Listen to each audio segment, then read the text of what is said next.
Hi, Muchísimo Eugene. Welcome to another video from Exit Strategy. Please like, subscribe, share the video if you found it helpful. Give a thumbs up. Pass it on if you believe it will be helpful to someone else. I would appreciate that. Let's talk about instances where empaths should be apprehensive, or conversations we should be apprehensive of. One conversation is someone comes up to you and they talk to you almost as though you're a 3-year-old. Oftentimes when people come up to you like this and they talk to you like they would a little child, what is very apparent is they're trying to lure you into their realm. They are trying to appear to be relevant. They often come up on you and they don't have a rhyme or reason to this conversation. They just will strike up a conversation out of nowhere and you don't even see them coming up to you. And another part of that is the conversation will not have any heads or tails. They will talk 3 seconds about one thing and they will go into something else. They will just begin to ramble on about things that you didn't ask them for or that you really are not even interested in. And so when this happens, it is a very strong chance that this is a succubus. This is a narcissist who's trying to draw you in. They see something in you, on you, around you, and they want in. And so what you, as an empath awaken, what you can do is just, this is always a good one. Oh, I got a phone call.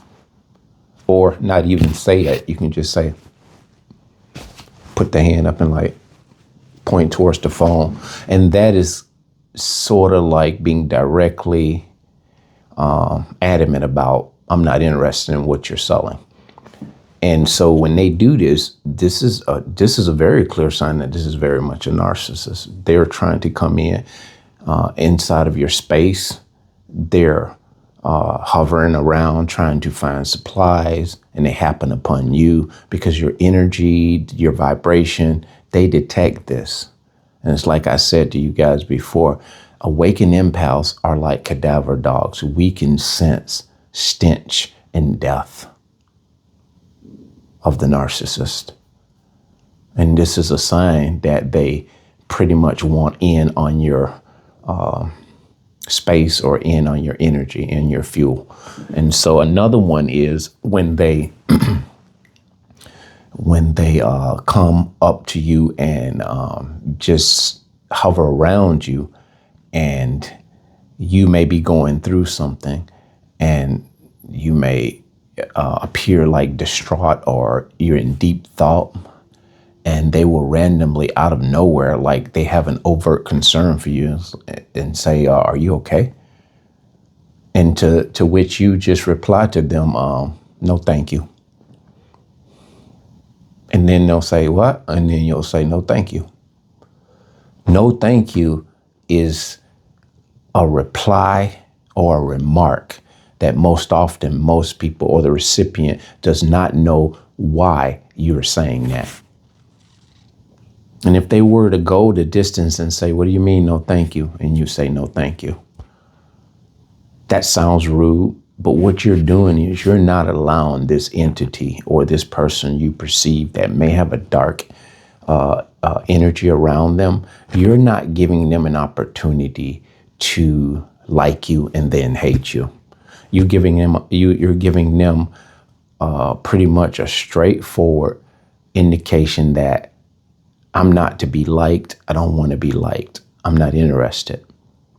And there are many other ways that you can curve and move around with these dark entities.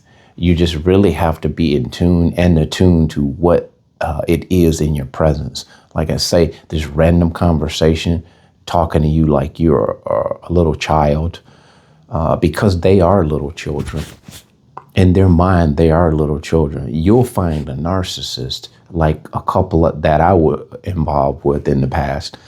When you go to places like, say, an amusement park, they sometimes beat the child getting on the ride.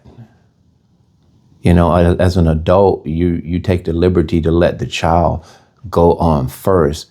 And if they don't, they're a little apprehensive. And then you just hold their hand and you just kind of like encourage them onto the ride. You don't walk 5 steps ahead or run 10 steps ahead of the child jumping on the ride and then say, come on, kids, in most cases. And so that can be a reverse psychology. You're playing on the kids to give them courage. But we're talking about just observations, whereas it pertains to a narcissist. And it won't just be this, because if it's just, say, a healthy person, it's times that healthy people will do that here or there. But it won't be this pattern of things that they do that resemble a child, that being one of them. And so they actually just, they love this childlike adventure. And when it's time to do adult things, you can see it's like a child doesn't want to go to bed. They're not interested in adult affairs. If you go somewhere to do an adult thing, you'll see that they'll either be looking at their phone nonstop. Let's say if you go to like a concert or some type of an event, adult event, they will be in appearance obviously not interested. They will be looking off when they should be looking, say, at the podium, at the speaker. They'll be scanning the room, because when they're sitting there, they're actually thinking, I need more supply. So they're scanning the room with these little stupid grins on their face, and they're smiling at everybody who meets their eye, total strangers. So they're working the room when they should be focused on what's going on in front of them or around them in a good way. And here you are taking them to an adult event. And some of us like to say our other half. It's kind of like taking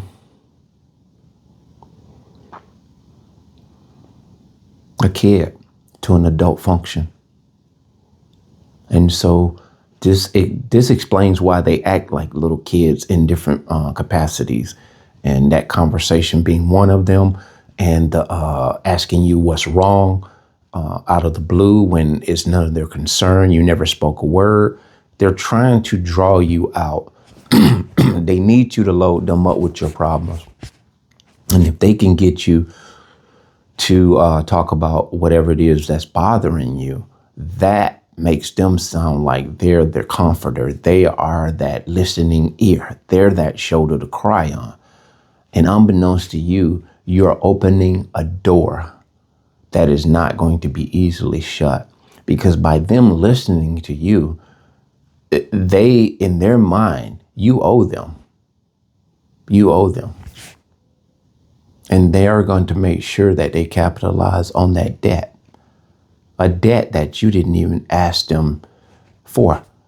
I mean, so this is stuff that they do, and this is stuff that they try on you if you're unawares. And as an awakened empath, if you are elevating yourself and educating yourself on some of the body language and how they move and the conversations, just as a casual observer, you can hear these conversations. Say if they're having this conversation with someone and it's not you, and you're just in the room, you will readily identify that this person is very much disordered, because they're having a conversation with a full-on adult, but they're talking to that adult as though they're a child.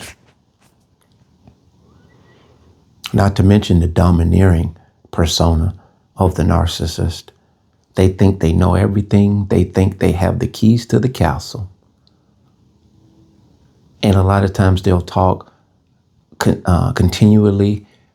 Most people around them in that group will be just nodding their head. No one will dare to try to get a word in edgewise, because the narcissist rarely takes a breath.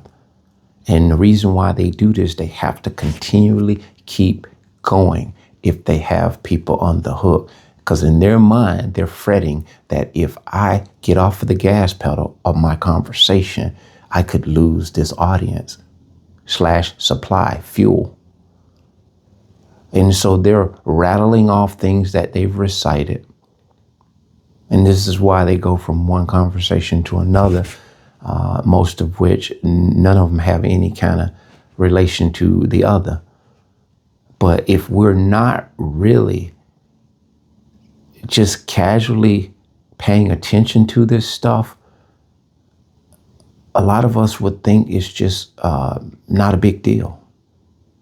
And it is a big deal, because this is the entry into them trying to come in and get in your space and thereby extract energy and fuel from you. And so the quicker you see this, the quicker you identify this, the sooner you can